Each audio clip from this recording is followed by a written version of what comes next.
చచ్చిన తర్వాత కూడా ఈ మనిషిని ఒక్కసారైనా మనం గుర్తు చేసుకోవాలి. ఎందుకంటే ఇప్పుడు మనం యూజ్ చేసే ఏదైతే షాంపూస్ ఉన్నాయో అండ్ హనీ ప్యాకెట్స్ కానీ కెచప్స్ కానీ ఈ మనిషే మనకి ఇన్వెంటరీ చేసింది.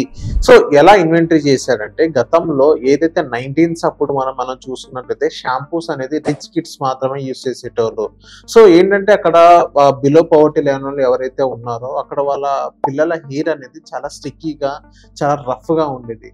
సో ఎందుకని షాంపూస్ అనేది రిచ్ పీపుల్స్ ఎందుకే వాడాలి, ఈ చిన్న చిన్న బిలో పవర్టీ వాళ్ళు ఎందుకు యూస్ చేయకూడదు అని చెప్పేసి షాషెస్ అనేది ఇంట్రడ్యూస్ చేయడం జరిగింది. అంటే షాంపూ ప్యాకెట్స్ అనేది ఇంట్రడ్యూస్ చేయడం జరిగింది.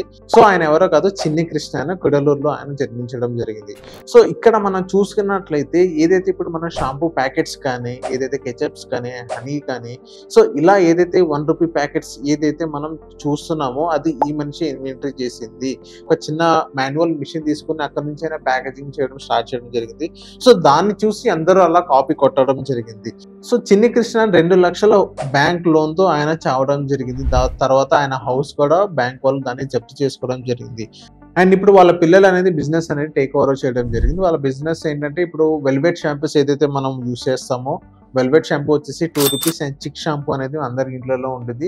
చిక్ షాంపూ ఏదైతే మనకి ₹1 మాత్రమే వస్తుంది. సో ఇలాగ వాళ్ళ పిల్లలు ఏమంటే ఇలా బిజినెస్ అనేది వాళ్ళు స్టార్ట్ చేయడం జరిగింది.